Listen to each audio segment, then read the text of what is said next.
Red has kind of launched a new camera, and what I mean by that is they've taken their Dragon sensor platform and they've updated it for the current, what's called the IPP2 workflow. So now Dragon will support the new color science and the DSMC2 architecture that they're using for 8K cameras.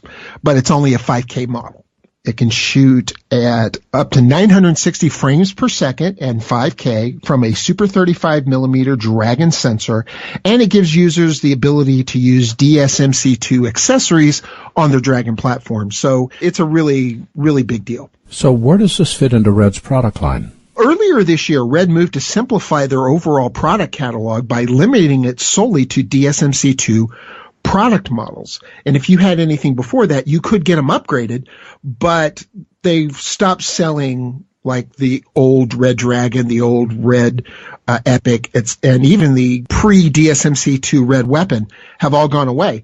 And so this is basically taking the Dragon platform and future-proofing it into the new DSMC2 line, which is really good news for those who have Dragon cameras. They'll be able to upgrade, but Red Fire Chief Jared Land says it's actually cheaper to go out and buy a brand new Red Gemini and just pay the upgrade fee to put it into the new sensor.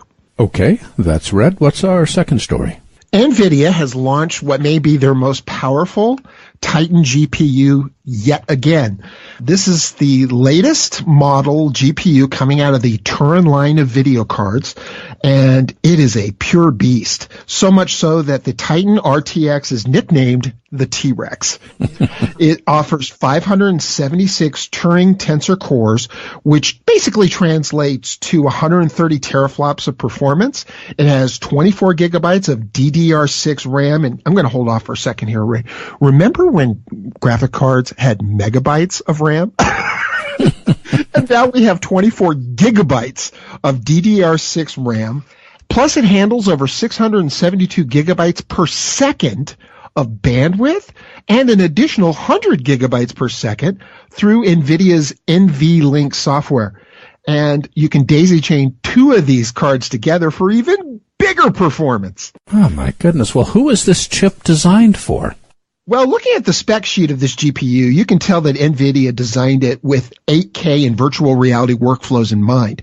But it also has applications in artificial intelligence and rendering and that type of field. So it's not solely for the entertainment industry, but it is for high performance workflows. And the Titan RTX can handle them in real time with rendering and ray tracing.